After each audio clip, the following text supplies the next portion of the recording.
کھا رہا ہے، زمانہ ان کا لنگر کھا رہا ہے، نواسوں کا وہ صدقہ بانٹتے ہیں، نواسوں کا وہ صدقہ بانٹتے ہیں، زمانہ ان کا صدقہ کھا رہا ہے، زمانہ ان کا صدقہ کھا رہا ہے، مدینے سے بلاوا آ رہا ہے، میرا دل مجھ سے پہلے جا رہا ہے۔ تو ناظرین، جیسا کہ آپ کو میں نے انٹرو میں بتایا کہ آج یکم محرم الحرام ہے، اور آج شہدائے کربلا اہل بیت اطہار کے ساتھ محبت کے اظہار کے لیے، عقیدت کے اظہار کے لیے آج ہم اپنی حاضری پیش کرنے کے لیے اپنے اسٹوڈیو میں ہم نے مدعو کیا ہوا ہے۔ حضرت علامہ مولانا محمد نعیم رضا نوری صاحب گولڈ میڈلسٹ ہیں۔ تو حضور، فرسٹ آف آل تو آپ کا میں شکریہ ادا کروں گا کہ آپ نے ہمیں وقت عنایت فرمایا، اور آپ کے علم میں ہے کہ کوئی بھی سلسلہ پروگرامز کا جب شروع ہوتا ہے تو اس میں آپ نمبر 1 ہیں، اور آپ نمبر 1 پہ ہی رہتے ہیں اور انشاءاللہ رہیں گے، تو آپ کا شکریہ ادا کرتے ہیں۔ تو بتائیے گا کہ اہل بیت اطہار کے ساتھ جو ہے وہ ہمارا محبت کا جو سلسلہ ہے، عقیدت کا جو سلسلہ ہے، اس کو ہم کس انداز سے ہماری محبت جو ہے وہ ہونی چاہیے؟ بسم اللہ الرحمن الرحیم۔ قال اللہ تبارک و تعالیٰ فی کلام المجید، ان الدین عند اللہ الاسلام، صدق اللہ العظیم۔ میرے محترم سامعین و ناظرین، سب سے پہلے پی ایس اے ڈیجیٹل آپ کی ٹیم اور بالخصوص بھائی محمد احمد ساجد صاحب آپ کو مبارکباد پیش کرتے ہیں کہ آپ ہمیشہ مذہبی ہو، روحانی ہو، علاقائی ہو یا سماجی ہو، کوئی بھی ایسا معاملہ یا کوئی بھی ایسا پروگرام نہیں ہوتا جس میں آپ پہل نہیں فرماتے۔ تو آج الحمدللہ یکم محرم الحرام شریف ہے، اسی حوالے سے آپ نے پاکستان میں بلکہ حویلی رکھا میں آپ نے پہل فرمائی، تو ہم آپ کے اور بلکہ اہل علاقہ سامعین آپ کے شکر گزار ہیں کہ آپ ہر موقع پہ ان کو انفارمیشن پیش کرتے ہیں۔ تو الحمدللہ اسلام جو ہے اللہ کے نزدیک دین اسلام ہے۔ اسلام ہمیشہ قربانی کا درس دیتا ہے۔ نبی پاک صلی اللہ علیہ وسلم آپ نے جب اللہ اور اپنی رسالت کا اعلان فرمایا تو آپ کے اپنے جو تھے وہ مخالف ہو گئے، حتیٰ کہ آپ نے دن رات محنت کی، اور محنت کرتے کرتے 38 کے قریب لوگ جو تھے وہ حلقہ اسلام میں داخل ہوئے۔ جب 38 کے قریب لوگ داخل ہوئے، جن میں سب سے پہلے حضرت ابوبکر صدیق رضی اللہ تعالیٰ عنہ، اور اس کے بعد حضرت خدیجہ کبریٰ سلام اللہ علیہا، اس کے بعد حضرت علی پاک کرم اللہ وجہہ الکریم آپ، اور حضرت زید بن حارثہ آپ اسلام لائے۔ تو ترتیب کے ساتھ باہر کیف 38 کے قریب جب مسلمان ہو گئے تو مشرکین میں کھلبلی بچ گئی۔ انہوں نے کہا کہ یہ اسلام جو ہے وہ آہستہ آہستہ پھیل رہا ہے، کیوں نہ ہو اس کا کلا کما کیا جائے۔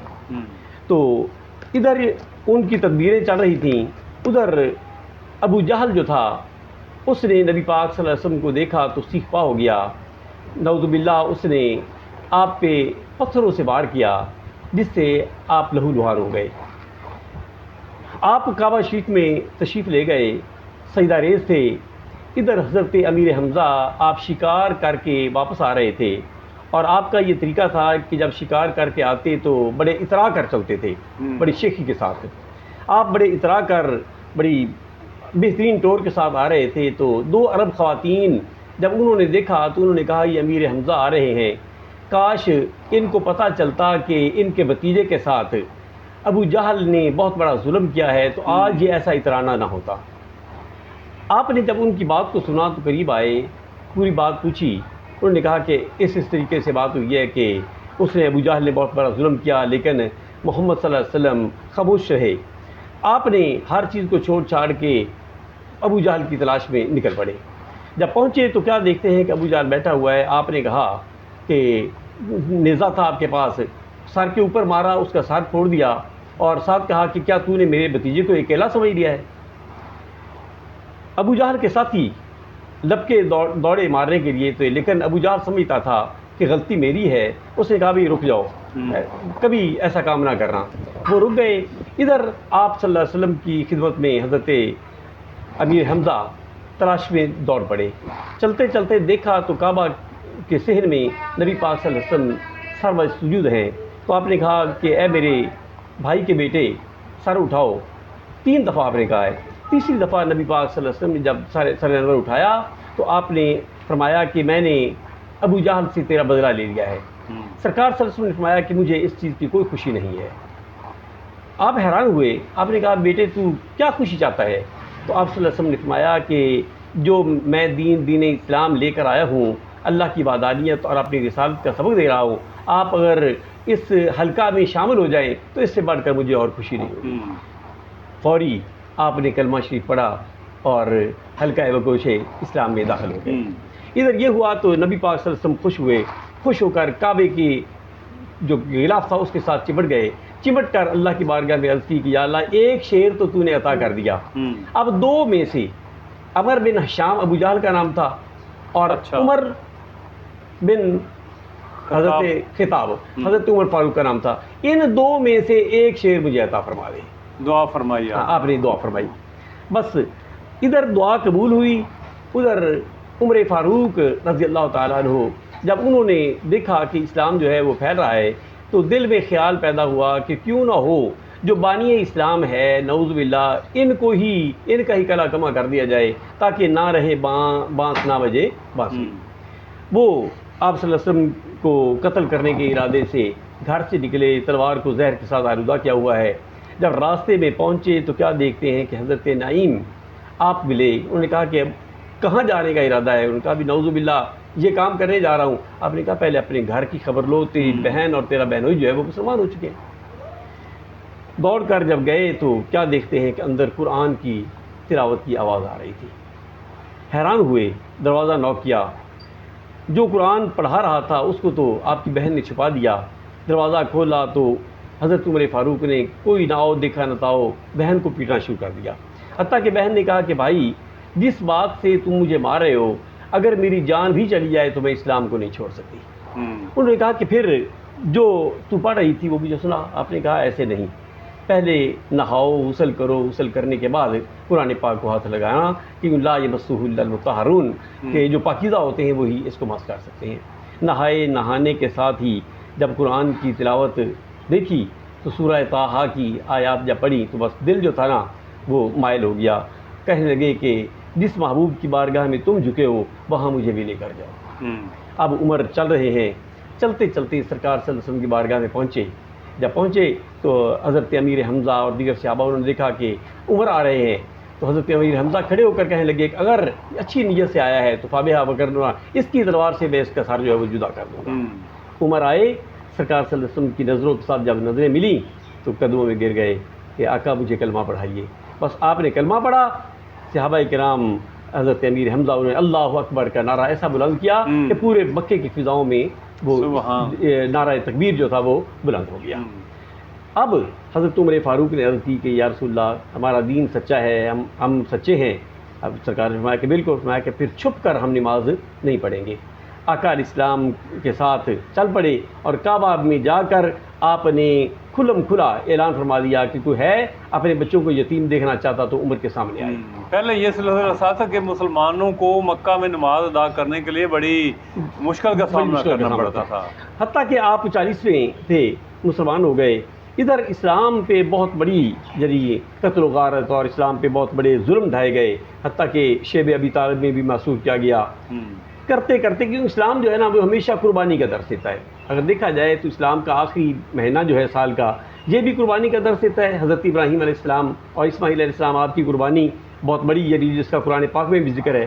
اور اس کے ساتھ ساتھ حضرت عثمان غنی رضی اللہ تعالیٰ عنہ، آپ کی بھی شہادت اسی مہینے میں ہوئی. اور یکم محرم الحرام کو شہادت حضرت عمر فاروق ہے وہ بھی، اور اسی کی 10 کو حضرت امام عالی مقام آپ اور آپ نے اپنے ساتھیوں کے ساتھ جامع شہادت نوش فرمایا. تو اسلام کی ابتدا بھی قربانی میں ہے، اسلام کی انتہا بھی قربانی کے ساتھ ہے.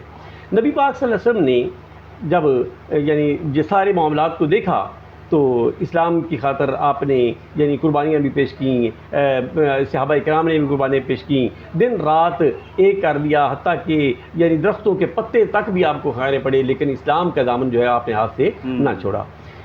ایک وہ وقت آیا کہ آقا علیہ السلام نے فرمایا کہ میں تم میں 2 چیزوں کو چھوڑ رہا ہوں، 2 بھاری چیزوں چھوڑ رہا ہوں، ایک قرآن کو اور ایک اہل بیت کو. جو ان کے ساتھ وابستہ رہے گا وہ کامیاب اور کامران ہوگا. ان کو مضبوطی کے ساتھ تھام لو، او کما قال صلی اللہ علیہ وسلم. لیکن ہمارے ہاں بدقسمتی سے یہ ہوا کہ ایک گروہ نے صرف قرآن کو پکڑ لیا، اہل بیت کے ساتھ محبت چھوڑ دی. ایک گروہ جاتا ہے جس سے اہل بیت کے ساتھ محبت کی والہانہ عقیدت اور قرآن کو چھوڑ دیا. یہ الحمدللہ کامل اور مکمل وہ ہیں جو قرآن کے ساتھ بھی محبت کرتے ہیں اور اہل بیت کے ساتھ بھی محبت کرتے ہیں. جیسے کہ نبی پاک صلی اللہ علیہ وسلم آپ نے فرمایا کہ جب بچہ پیدا ہو تو اس کو سب سے پہلے اللہ کی وحدانیت اور نبی پاک صلی اللہ علیہ وسلم کی رسالت اور نبی کی محبت جو ہے وہ سکھاؤ. اس کے بعد محبت و اہل بیتی اور کما قال، میرے یعنی اہل بیت جو ہیں ان کی محبت سکھاؤ. اس کے بعد ثم تلاوت القرآن، پھر قرآن کی تلاوت جو ہے نا اس کو سکھاؤ. یہ 3 باتیں آ گئیں. اللہ اور اللہ کے رسول کی محبت سب سے پہلے، بلکہ آقا علیہ السلام نے فرمایا کہ جو میرے ساتھ محبت کرتا ہے وہ 3 باتوں کا یہ خیال رکھے. کیا کہ محبت کرنے والا جھوٹ نہیں بولتا، محبت کرنے والا جھوٹ نہیں بولتا. آپ دیکھیں کہ محبت کے مختلف پیمانے ہیں، لیکن اس میں یعنی دیکھیں تو اکثریت جو ہیں وہ کاروبار میں دیکھیں، معاملات میں دیکھیں تو جھوٹ جو ہے نا وہ چل رہا ہے. بلکہ یہ اس حد تک فرمایا گیا کہ آیت المنافق کے ثلاثہ، منافق کی 3 علامتیں ہیں. اذا حدث کذب، پہلی علامت یہ ہے کہ جب وہ بولتا ہے جھوٹ بولتا ہے. وَإِذَا اؤْتُمِنَ خَانَ، جب امانت رکھتا ہے تو اس کے پاس کوئی اس پہ خیانت کرتا ہے. وَإِذَا وَعَدَ أَخْلَفَ، جب وعدہ کرتا ہے تو اس کی خلاف ورزی کرتا ہے. اچھا، اور یہ بتائیے گا کہ آج چونکہ ہمارا پروگرام جو ہے وہ اہل بیت اطہار کے ساتھ ہے، تو اس حوالہ میں بتائیے گا کہ اس ماہ میں کیا کیا واقعات جو ہیں. میں اسی طرف آ رہا ہوں تھوڑا سا. تو یعنی سب سے پہلے سرکار نے فرمایا کہ یعنی جھوٹ نہیں بولنا، جو میرے ساتھ محبت کرتا ہے جھوٹ نہ بولے. دوسرا فرمایا کہ جو میرے ساتھ محبت کرتا ہے وہ امانت میں خیانت نہ کرے. یعنی امانت میں خیانت آج کل ہمارے ہاں یعنی ہر ایک بندہ جانتا ہے کہ کوئی بھی امانت ہے، اگر حکومت بھی امانت ہے تو اس میں بھی خیانت ہو رہی ہے. اگر کوئی صاحب اقتدار ہے اس میں بھی خیانت کر رہا ہے. جی، کلکم رائی و کلکم مسئول عن رعیتی، یہ بھی پڑھایا گیا. ہر ایک تم میں سے غبان ہے اور ہر ایک کی رعایا کے بارے میں پوچھا جائے گا. اور وہی بات حضرت عمر فاروق آپ نے تو اس حد تک فرما دیا کہ اگر نہر فرات کے کنارے پہ کتا بھی پیاسا مار جائے تو مجھے عمر سے پوچھا جائے گا. پھر ساتھ یہ بھی فرمایا گیا، عمر فاروق آپ گشت کرتے تھے نا رات کو، تو ایک گھر سے گزرے تو آگ جل رہی تھی. آپ نے کہا شاید کوئی کھانا وغیرہ تیار کر رہے ہیں. جب واپس آئے تو پھر بھی آگ جل رہی تھی. پھر دوبارہ جب گزرے پھر بھی آپ نے دروازہ نوک کیا تو اب انہوں نے کہا بھی کون؟ اور خاتون بولی. فرمایا کہ کیا بات ہے کہ آگ جل رہی ہے، میں مسافر ہوں. انہوں نے کہا کہ آگ تو جل رہی ہے لیکن میں عمر کو کوس رہی ہوں کہ عمر کے ہوتے ہوئے میرے بچے جو ہیں وہ بھوکے ہیں، بھوک سے بھی لگ رہے ہیں. آپ فوری دوڑ کر گئے، جا کر اس کے گھر میں مال کو پہنچایا. ہاں جی، تو حضرت عمر فاروق آپ نے یعنی اپنے یعنی پریکٹیکلی کر کے بھی دکھا دیا. تو یعنی امانت ہے تو اس میں خیانت نہیں کرنی، اس کا امانت کا خیال بھی رکھنا ہے. یہ ساری باتیں آ گئی. تیسرا سرکار صلی اللہ علیہ وسلم نے فرمایا کہ پڑوسیوں کے ساتھ جو ہے نا میرے ساتھ جو محبت کرتا ہے پڑوسیوں کے ساتھ حسن سلوک کرے. اس میں غیر مسلم کی بات نہیں آئی، اس میں فرقہ واریت کی بات نہیں آئی، اس میں کوئی مسلمان کی بات نہیں آئی، سب کی کہ اپنے پڑوسی کے ساتھ سلوک کرے. تو سلوک جو ہے وہ کب ہوتا ہے؟ جب امن و امان ہو. محرم کا ہمیں یہ بھی درس یعنی ہے کہ ہم آپس میں نہ الجھیں، آپس میں محبت پیار سلوک کا درس جو ہے وہ دیں اور آپس میں اتحاد و اتفاق کے ساتھ رہیں. کسی کو نہ چھیڑیں، اپنے مسئلے کو نہ چھوڑیں. تو اس میں کسی قسم کی کوئی بات. اور ساتھ قرآن کے ساتھ وابستہ رہنا. اہل بیت کے ساتھ وابستہ رہنا یہ بھی سرکار صلی اللہ علیہ وسلم کا فرمان ہے۔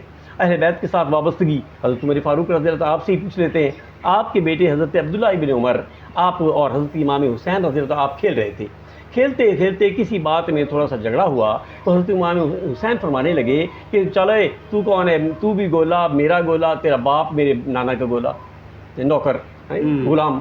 تو وہ کیونکہ امیر المومنین تھے، وقت کے بادشاہ تھے، جی بیٹا دوڑ کر گیا کہ ابو یہ بات ہو گئی۔ آپ نے کہا اچھا جلدی جا، کاغذ دیا کہ جا کے اس سے لکھوا کے لے آ۔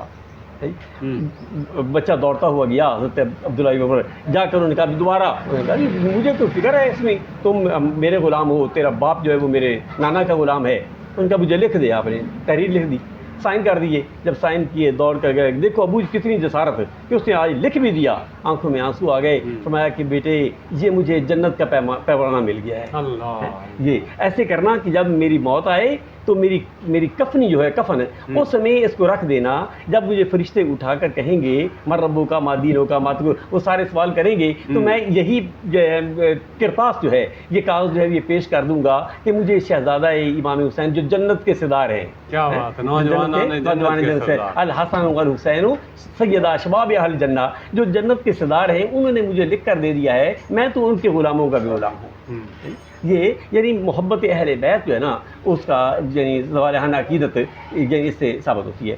تو یہ 10 محرم حضرت امام علی مقام، جی آپ اور آپ کے ساتھیوں پر جو ظلم ڈھائے گئے، جی جو یزید پلید، جی اس کے ایما پر، جی اس کے ساتھی جو تھے، جی انہوں نے آپ پہ ظلم کی انتہا کر دی، جی حتیٰ کہ یعنی آپ اس دن یعنی آپ 72 آپ کا کنبہ تھا، اس کے ساتھ آپ جانسار تھے، انہوں نے یعنی اپنی جانوں کا نذرانہ پیش کیا اور بتا دیا کہ شاہ است حسین، بادشاہ است حسین، دین است حسین، دین پناہ است حسین، سر داد نہ داد، دست در دست یزید، حقہ کے بنا لا الہ است حسین۔ یعنی کہ یزید جو ہے اگر ظالم، پلید، فاسق، فاجر، نماز کا عاری، ہاں جی محرمات کے ساتھ یعنی وہ نکاح کو جائز قرار دینے والا، ہاں جی اس کے ہاتھ کے اوپر حسین کا ہاتھ جو ہے وہ نہیں آ سکتا۔ اب جان تو جا سکتی ہے لیکن فاسق، فاجر اور ظالم کے سامنے جو ہے وہ سر ہم جھکا نہیں سکتے۔ آپ نے پریکٹیکلی کر کے بتا دیا۔ تو آج اگر دیکھا جائے تو ہر گھر میں حسین ضرور ہوگا، ہاں حسین کی محبت بھی ہوگی، حسین ضرور ہوگا۔ امام علی مقام کو ہر بندہ سلام پیش کرتا ہے، غیر مسلم یزید تھا، حسین ہے، حسین ہے اور رہے گا انشاءاللہ۔ انشاءاللہ۔ قتل حسین اصل میں مرگ یزید ہے، اسلام زندہ ہوتا ہے ہر کربلا کے بعد۔ اچھا حضور بتائیے گا کہ آج چونکہ یکم محرم الحرام ہے اور حضرت عمر فاروق رضی اللہ تعالیٰ عنہ، انہوں نے ان کی فتوحات بے شمار، ان کی عاجزی بے شمار، ان کی خدمات بے شمار، ان کی ورکنگ جو انہوں نے کی، فوجی چھاونیاں بنائیں، پولیس ڈپارٹمنٹ بنایا، نہری پانی کا انہوں نے بندوبست کروایا، نہریں کھدوائیں، مردم شماری انہوں نے کروائی، پولیس ڈپارٹمنٹ قائم کروایا، لوگوں کے بچوں کے وظائف جو ہیں وہ انہوں نے مکمل کروائے، اور انصاف جو ہے، انصاف کی فراہمی جو آج ہمارے ملک میں ہے ہی نہیں، تو انصاف کی فراہمی جو ہے آپ نے ہر امیر غریب کو آپ نے انصاف جو ہے وہ پہنچایا۔ بہت ساری آپ نے جنگیں لڑی، نبی صلی اللہ علیہ وسلم کے آپ ساتھ رہے، حضور جو ہیں وہ آپ کو اپنے ساتھ رکھتے تھے، آپ خلیفہ دوم ہیں، ان کی بے شمار خدمات ہیں۔ اس حوالہ سے ذرا ہمارے ناظرین کو آگاہ فرمائیے گا۔ جو انصاف ہے رہی، سب سے پہلے انصاف کی اگر بات کی جائے تو حضرت عمر فاروق اعظم آپ کو اس لیے کہتے ہیں نا کہ حق اور باطل میں فرق کرنے والے۔ ایک وہ بھی وقت تھا کہ آپ اونٹ چرایا کرتے تھے، اونٹ گم ہو گیا، باپ نے گھر سے نکال دیا، لیکن ایک وہ بھی وقت آیا کہ جب آقا اسلام کے قدمین میں اپنے آپ کو پیش کر دیا تو فاروق اعظم کے لقب سے آپ کو نوازا گیا۔ تو آپ یعنی غیر ملک کا ایک نمائندہ آیا نا تو اس نے پوچھا کہ عمر کہاں ہے، تو نے کہا کہ کسی درخت کے نیچے آرام فرما ہوں گے۔ آپ ہاتھ کا سرہانہ بنا کر لیٹے ہوئے تھے، خراٹے مار رہے تھے، تو اس نے بڑی بات کمال کی، اس نے کہا کہ عدلتا فامنتا فنمتا یا عمر، اے عمر تو نے عدل کیا اس لیے تو آرام سے سویا ہوا ہے اور اس لیے تو امن میں ہے۔ جو انسان عدل کرتا ہے وہ امن میں رہتا ہے، جو عدل کرتا ہے وہ آرام سے سوتا ہے۔ ہمارے حکمران ان کو تو نیندیں ہی نہیں آتی، گاڑیوں کی جناب لائنیں لگی ہوتی ہیں جناب، آگے پیچھے پروٹوکول یہ وہ فلان کا، حالانکہ ایک مقروض ملک کے لیے اتنی عیاشیاں کرنا یہ تو زیب ہی نہیں دیتا۔ وہ عمر فاروق آپ کے یعنی 22 لاکھ مربع میل کے آپ مالک ہیں، لیکن اگر دیکھا جائے تو قمیص پہ 17 پیبند لگے ہوئے ہیں، اللہ 17 پیبند جو ہے وہ لگے ہوئے ہیں. اور وہی یعنی جب مدینہ میں آگ لگی نا، پہاڑوں میں آگ جو تھی، انہوں نے کہا کہ بس مدینے کو ختم کر دے گی، تو حضور کیا کریں، آپ نے وہی کرتا اتارا ہے، اتار کر دیا اپنے غلام کو کہ جس طرف سے آگ آ رہی ہے اس کرتے کو سامنے کر دو، آگ پیچھے ہٹنا شروع ہو جائے گی. اور وہی ہوا کہ جب وہ کرتا کو لے کر گئے تو آگ جو تھی اسے پیچھے ہٹنا شروع کر دیا. بلکہ اس حد تک فرمایا گیا کہ وہ ایک غلام تھی نا، وہ اپنا تیل وغیرہ لے کر آ رہی تھی بٹکے میں، تو اس کا پاؤں پھسلا، تیل جو تھا وہ زمین جو تھی وہ نگل گئی، وہ رو رہی تھی. تو آپ نے پوچھا اب کیا بات ہے؟ اس نے کہا کہ میں تو اپنی مالکہ کے لیے لے کر جا رہی تھی، پاؤں پھسلا ہے، تیل زمین نگل گئی. آپ نے زمین کے اوپر ٹھوکر ماری ہے کہ زمین تجھے کیسے ضرورت ہوئی، تجھے پتہ نہیں کہ تیرے اوپر انصاف کرنے والا، عدل کرنے والا عمر رہتا ہے، اس کا تیل جو ہے وہ واپس کر دے. ایک یہ بھی. اور دوسری روایت آتی ہے کہ زمین میں زلزلہ آ گیا، جب زلزلہ آیا تو آپ نے زمین پہ ٹھوکر ماری اور آپ نے کہا تجھے پتہ نہیں تجھ کے اوپر، تیرے اوپر جو ہے عمر جو ہے وہ انصاف کرنے والا ہے. تو انصاف کا بول بالا جو ہے نا وہ بہت کچھ کرتا ہے. وہ دریا والا واقعہ بھی شیئر کیجیے گا ذرا. جی بالکل، دریائے نیل ہر سال جو ہے ایک خاتون دوشیزہ، اس کو زیورات پہنا کر، خوبصورت دوشیزہ، اس کو اس میں قتل کر دیا جاتا تھا، اس کا خون بہایا جاتا تھا. تو اس وقت وہ دریا چلتا تھا، اس کے بغیر نہیں چلتا تھا. تو حضرت علم رضی اللہ تعالیٰ، آپ نے کہا بھی رک جاؤ بھائی، کیا کر رہے ہو؟ انہوں نے کہا بھی یہ دریا نہیں چلے گا، ہم بھوکے مر جائیں گے، ہریالی نہیں ہوگی. انہوں نے کہا رک جاؤ. آپ گئے، جا کر عرض کی کہ حضور ایک دوشیزہ کا ناحق قتل ہوتا ہے، تو کیا حکم ہے؟ آپ نے دریائے نیل کو رکا لکھا کہ تو اللہ کے حکم سے، تجھے عمر حکم دے رہا ہے، اللہ کے حکم سے اگر چلنا ہے تو چل، وگرنہ قیامت تک تجھے چلنے نہیں دوں گا. جب یہ بات ہوئی، وہ رکا لے کر آئے، انہوں نے اس کو رکے کو جب رکھا دریا کے پیٹ میں اور فرمایا کہ پیچھے ہٹ جاؤ بھائی. جب لوگ پیچھے ہٹے تو دریا جو تھا وہ فراوانی کے ساتھ چل پڑا، اور آج تک وہ چل رہا ہے. میں جب 92 میں غالباً حاضر ہوئی نا، تو وہاں مصر کی طرف بھی حاضر ہوئے، تو دریائے نیل جو تھا نا اس کو میں نے اپنی آنکھوں سے دیکھا ہے. وہ جیسے پانی چل رہا ہوتا ہے نا، ایک چادر کی طرح بچھا ہوتا ہے. لیکن ہوا کیا کہ ایک جگہ پہ وہ پانی نیچے آتا ہے، نیچے آ کر پھر اوپر جا کر پھر آگے چلا جاتا ہے. میں نے وہاں پوچھا وجہ کیا ہے؟ انہوں نے کہا کہ یہی وہ جگہ ہے جہاں عمر فاروق رضی اللہ تعالیٰ آپ کا خط مبارک رکھا گیا ہے. یہ پانی کیا کرتا ہے، آتا ہے سیدھا آ کر وہاں پانی جو ہے اس خط مبارک کو سلامی پیش کرتا ہے. سلامی پیش کرنے کے بعد پھر اپنی منزل پر روانہ ہوتا ہے. یہی بات ہے نا، من کان للہ کان اللہ لہ، جو اللہ کا ہو جاتا ہے اللہ پھر اس کا ہو جاتا ہے. اور اللہ کا ہونا جو ہے نا یہ وہ بڑا مشکل کام ہے. جی اللہ کا ہونے میں حضرت عمر فاروق کا جو بڑا رعب تھا، بڑی جلالت اور بڑی جرت اور بہادری اور ہمت، استقامت، مطلب بڑے بڑے جو ہیں وہ کام جاتے تھے. بلکہ میں وہ پڑھ رہا تھا کہ ایک کافر کہہ رہا تھا کہ اگر عمر جو ہیں وہ مزید 10 سال تک ان کا اقتدار رہ جاتا تو اس زمین پر جو ہے کوئی کافر ہی نہ رہتا. جی بے شک، اس میں کوئی شک نہیں ہے. یہ بیت المقدس ہمارے سامنے ہے. آج تو یعنی مسلمان امہ جو ہے، یہ اس کے حکمران، میں افسوس سے کہوں گا کہ وہ غفلت کی نیند سوئے ہوئے ہیں. ہماری بچیاں وہاں ان کے یعنی چیتڑے جو ہے اڑائے جا رہے ہیں، ان کی یعنی ناموس کا خیال نہیں رکھا جا رہا، پیاسیاں مر رہی ہیں. یعنی بڑے بڑے عجیب معاملات چل رہے ہیں، پانی بوند بوند کو وہ ترس رہے ہیں. لیکن وہ بھی وقت تھا کہ حضرت عمر فاروق جب فاتح کی حیثیت سے وہاں پہنچے ہیں. ہاں جی، تو بڑا ایک تاریخ لکھتی ہے کہ آپ صرف ایک خود تھے اکیلے اور ایک غلام ساتھ تھا. اونٹنی پہ سوار ہیں، لیکن غلام کے ساتھ آپ نے معاہدہ کیا کہ 1 کلومیٹر میں پیدل چلوں گا، تو اونٹنی پہ سوار ہوگا. 1 کلومیٹر تو یعنی پیدل چلے گا، میں اونٹ پہ سوار ہوں گا. ہاں جی، وہی انصاف کی بات آ گئی نا. چلتے چلتے آگے بیت المقدس جو ہے ہزاروں کی تعداد میں جو کرسچن حضرات، یہودی حضرات وہ تھے کہ ہم دیکھتے ہیں کہ کون ہے اسلام کا بہت بڑا جو سربراہ مملکت ہے، خلیفہ وقت ہے. ہاں جی، ہم اس کی زیارت بھی کریں اور دیکھیں صحیح کہ لاکھوں مربع میل کا مالک ہے اور اتنی ہیبت ہے اس کے. بلکہ ہیبت کیوں نہ ہو، سرکار میں شیطان بھی عمر سے ڈرتا ہے. ہاں جی، شیطان بھی عمر سے ڈرتا ہے، تو اتنی ہیبت. لیکن وہ وقت آیا کہ دور سے وہ دیکھ رہے ہیں، ادھر معاہدہ جو تھا نا وہ پیدل چلنے کا، ہاں جی، وہ ختم ہو گیا. غلام جو تھا اس کی باری تھی. حضرت عمر فاروق نے مہار کو پکڑنا تھا، غلام نے ہاتھ جوڑ دیے کہ حضور وہ سامنے میں دیکھ رہا ہوں غیر مسلم کھڑے ہیں، وہ کیا کہیں گے؟ آپ کہ نہیں، جو رسول اللہ نے فرمایا ہے اس کے مطابق عمل کیا جائے گا کہ مسلمان وہ ہے جب وعدہ کرتا ہے تو اس کو پورا کرتا ہے. تیرا اور میرا معاہدہ ہے، تو سوار ہو، میں مہار کو پکڑ کر جاؤں گا. غلام سوار ہوا، آپ مہار پکڑ کر جا رہے ہیں. جب دور سے انہوں نے دیکھا، انہوں نے کہا یہ ہے اتنا بڑا جس کی ہیبت سنی ہے، یہ کالا کو لوٹا سا، چھوٹے سے قد کا، آنکھیں دھنسی ہوئی، ہونٹ موٹے، سر پچکا ہوا، ناک موٹی، عجیب حالت ہے. لیکن کیا دیکھتے ہیں کہ جب وہ قریب آئے نا تو جو مہار پکڑی ہوئی تھی وہ حضرت عمر فاروق تھے. انہوں نے نعرہ تکبیر بلند کیا اور وہاں ہزاروں کی تعداد میں وہ مسلمان ہو گئے. انہوں نے کہا اگر یہ خلیفہ وقت ہے تو ہم بھی مسلمان ہوں. اچھا حضور، ہمارے ملک میں نہ تو کوئی قانون ہے، نہ اس پر کوئی پاسداری ہے، نہ کوئی عمل ہے، جس کی لاٹھی اس کی بھینس. جبکہ بیرونی ممالک میں عمر لاس جو ہیں وہ پڑھائے جا رہے ہیں. بے شک. تو کیا کہیں گے آپ اس بارے میں؟ ہمارے حکمرانوں کے لیے کوئی ہماری کوئی تقدیر بھی بدلے گی؟ غزہ کے مسلمان جو ہیں اس میں سارے انہوں نے ہاسپٹل انہوں نے تباہ کر دیے، ایک آخری ہاسپٹل رہ گیا ہے، اور وہ بھی اسرائیل نے دھمکی دی ہے کہ اپنا یہ ہاسپٹل بند کریں، اگر آپ بند نہیں کریں گے تو اس کو بھی ہم نیست و نابود کر دیں گے. تو یہ مسلمان جو ہیں یہ کب حرکت میں آئے؟ قرب قیامت ہے.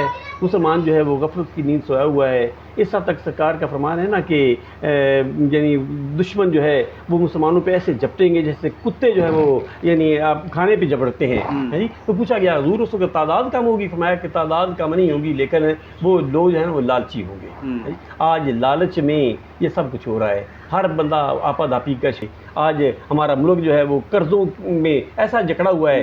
بجلی جو ہے وہ ہماری ضروریات کو بھی پورا نہیں کر رہی اور بل اتنے آ گئے کہ غریب کا پرسانے حال ہی نہیں ہے. اور امیر جو ہے وہ امیر تر ہو رہا ہے. دیکھا جائے تو کتنے حکمران ہیں جن کے بل ہمارے سامنے، جو میڈیا کا دور ہے ہر بندہ دیکھ رہا ہے کہ یہ 18 لاکھ بل آ گیا تو اس کو ڈکلیئر کر دیا یہ وزیر اعلیٰ ہو سی یہ ہے. یہ کیا ہے؟ کیا مسلمان یا بچہ جو ہے ہمارا باسی جو ہے پاکستان کا رہنے والا، کیا اس کا کوئی حق نہیں ہے اس میں؟ سارے یہ ان کی یعنی تیوریاں بھرنے والی ہیں، یہ ان کے پیٹ جو ہے وہ نہیں بھرتے. یہ سوائے آگ کے ان کا پیٹ کوئی اور چیز نہیں بھر سکتی. تو وہی بات، جب انصاف کا بول بالا نہیں ہوگا نا تو پھر کبھی بھی امن نہیں ہو سکتا. اور انصاف اس وقت تک نہیں ہو سکتا جب تک ہمارے حکمران جو ہے نا وہ غفلت کی نیند سے بیدار ہوں. اپنی جو ہے جو پیسہ روپیہ جو ہے صرف اپنے لیے نہ بہائیں بلکہ لوگوں کی خدمت کے لیے، خدمت خلق کے لیے، عوام الناس کے لیے. وہ اب جیسے میں پہلی بھی عرض کرتا ہوں، حضرت عمر فاروق نے فرمایا کہ میں قیامت کے دن مجھ سے پوچھا جائے گا اگر نہر فرات کے کنارے پہ کتا بھی پیاسا مار گیا، یہاں کتنے لوگ جو ہیں وہ بھوکے سو رہے ہیں، کتنے لوگ ہیں جن کا بل ہی پورا نہیں ہو رہا. وہ مودی بھی کہہ رہے ہیں، اس نے کہا یہی لوگ تھے جو 5 سال ہمیں بم سے دمکاتے رہے، آج یہ بھیک مانگ رہے ہیں. تو وجہ کیا ہے؟ بھیک یعنی خود یہ بکاری بن گئے، خود بکاری بن گئے. وجہ ظاہراً بکاری نہیں ہے، ظاہراً لگتے ہیں کہ یہ بکاری بن گئے. جو اپنی یعنی کتنے یعنی انہوں نے اپنے اکاؤنٹ جو ہے وہ باہر غیر ممالک میں رکھے ہوئے ہیں. کوئی پوچھنے والا ہی نہیں ہے. اگر حکمران ہیں تو یعنی ان کا خیال کرنا چاہیے نا. ہمارے سپہ سالار ہیں، ان کو بھی چاہیے. وہ وقت تھا کہ دیبل سے محمد بن قاسم چلے تھے ایک بچی کی پکار پر. ہمارے پاس ایٹم بم ہوتے ہوئے ہم بیکار بیٹھے ہوئے ہیں. ہم نے کیا کرنا؟ اگر مسلمان کو یعنی اس کا فائدہ نہیں ہے، کسی مسلمان کو، کسی مسلمان بچی کی عزت و آبرو بھی سلامت نہیں ہو سکتی، تو اسے ایٹم بم کا کیا فائدہ؟ اس سے بہتر ہے کہ اس کو یعنی بہا دیا جائے نہروں میں. تو باہر کیف یعنی اگر یعنی آج بھی یہی میں کہوں گا کہ تمہاری داستان تک بھی نہ ہوگی داستانوں میں. آج اگر صحیح ہو جاؤ تمہارا نام، تمہارا مقام جو ہے وہ عزت و آبرو کے ساتھ بلند کیا جائے گا، تمہارا نام بھی سلامت رہے گا. لیکن اگر اسی طریقے سے یعنی چلتا رہا تو پھر نام لیں گے. جیسے یزید کا نام جو ہے نا وہ ہوتا ہے لیکن یزید کے ساتھ پلید ضرور لگتا ہے. بالکل. تو میں جسارت کے ساتھ کہوں گا حکمرانوں کو، اگر چاہتے ہیں عزت، چاہتے ہیں آبرو، چاہتے ہیں اپنے آپ کو سلامت رکھنا، تو پھر ایک غریب مسلمان کا، غریب ملک کے باسی کا جو ہے خیال کر لو. کیونکہ جو غریب کا خیال کرتا ہے اس کو اللہ اعلیٰ بلند مقام عطا فرماتا ہے. جو غریب کا خیال نہیں کرتا چاہے جتنا مرضی امیر ہو جائے اس کی عزت نہ دنیا میں ہوتی ہے اور نہ ہی آخرت میں ہوتی ہے. بہت شکریہ علامہ صاحب، آپ نے ہمیں وقت دیا. ناظرین، آج یکم محرم الحرام کے حوالہ سے میں آپ سے گزارش کرتا چلوں کہ 1 سے 10 محرم الحرام عاشورہ کی تقریبات، محافل، مجالس کا انعقاد جو ہے وہ all over the Pakistan, all over Punjab اور خاص کر ہمارے ڈسٹرکٹ اکاڑہ میں ہو رہا ہے، جس میں ڈی پی او اکاڑہ کی طرف سے خصوصی اقدامات کیے گئے ہیں. خصوصی سیکیورٹی میجرمنٹ جو ہیں وہ عوام کے لیے جو ہیں وہ فراہم کیے گئے ہیں. تو میری آپ سے گزارش ہے، عوام الناس سے گزارش ہے کہ عاشورہ کے ان 10 ایام کو جو ہے آپ نے صبر کا دامن جو ہے وہ ہاتھ سے نہیں چھوڑنا. ایک دوسرے کو برداشت کی آپ نے سکت پیدا کرنی ہے، ایک دوسرے کو آپ نے سننا ہے، ایک دوسرے کے ساتھ آپ نے پیار محبت کا جذبہ جو ہے وہ آپ نے پیدا کرنا ہے، اور علاقہ میں امن و سکون کی ذمہ داری جو ہے وہ ہم سب پر انشاءاللہ تعالی عائد ہوتی ہے، اور حکومت کی طرف سے بھی یہی کوششیں کی جا رہی ہیں۔ تو انشاءاللہ تعالی 1 سے 10 محرم الحرام تک ہمارے علاقائی علماء کرام جو ہیں آپ کے ساتھ شہدائے اہل بیت اطہار کی محبت کے حوالہ سے ان کو خراج عقیدت جو ہے وہ پیش کرنے کا سلسلہ جو ہے وہ جاری رکھیں گے۔ تو اپنے میزبان محمد احمد ساجد کو اجازت دیجیے گا، اپنا بہت سارا خیال رکھے گا۔ اللہ نگہبان۔